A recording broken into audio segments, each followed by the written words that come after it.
மரம் நல்லா இருக்குது. 2 மரமுமே நல்லா இருக்குது பாருங்க. இந்த மரமும் நல்லா இருக்குது, இந்த மரமும் நல்லா இருக்குது. அது எத்தனை ஒரு பெரிய தொட்டியில் எடுத்து வைக்கலாம். இதில் இருக்கிற மஞ்சள் வந்து நம்ம மாற்றி வச்சோம். எல்லா மஞ்சளுமே நல்லா இருக்குது. கத்திரிக்காய் செடியும் நல்லா இருக்குது ஃப்ரெண்ட்ஸ். இப்போ வந்து இது சம்பங்கி செடி தான் நான் பார்த்துன்னு இருக்கிறேன். ஏன்னா நம்ம கொடுத்தோம் அங்கே பக்கத்தில் அந்த சிஸ்டருக்கு. அதில் அவங்களது வந்து ஒரு கலையில் பூ வந்துருக்குது. நம்மளது ஒன்றும் பூ வரல. அதனால் நான் பூ எதெல்லாம் வருதான்னு சொல்லிட்டு பார்த்துன்னு இருக்கிறேன். இதில் இருக்கிற இந்த நாவ மரம் வந்து 4-5 கலையை நான் கட் பண்ணி விட்டேன். மறுபடியும் நல்லா புது துளிர் வந்து ஃபுல்லாக மூடின்னு இருக்குது.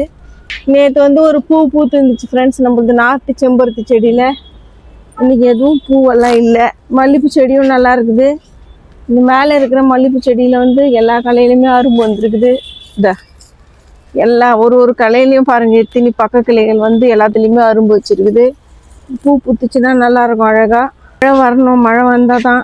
இல்லைன்னா அந்த மண்ணெல்லாம் காஞ்சிட்டுக்குது. மழை வரலைன்னா காஞ்சி போய்டும் செடி. சீத்தாப்பள்ளி மரம் நல்லா இருக்குது. நம்ம கீழே இருக்கிற கலையெல்லாம் கட் பண்ணி விட்டோம். மாங்காய் மரத்தில் வந்து நான் வந்து அங்கே கீழே மாற்றி வச்சுருந்தேன். அப்போ எதுவுமே சரியாக வளரல. இப்போ பாருங்கள், இதில் வந்து சென்டரில் வருது. இது பூவா என்னான்னு தெரியல ஃப்ரெண்ட்ஸ். வந்த பிறகு தான் தெரியும் அது என்னான்னு. நான் உங்ககிட்ட காட்டுறேன். முருங்கை மரம் நல்லா இருக்குது. பூ வர போல். பூ எத்தனை பாயுதா மேலே பூ வர மாதிரி தெரியுது ஃப்ரெண்ட்ஸ். பூ வந்துச்சுன்னா சந்தோஷம்.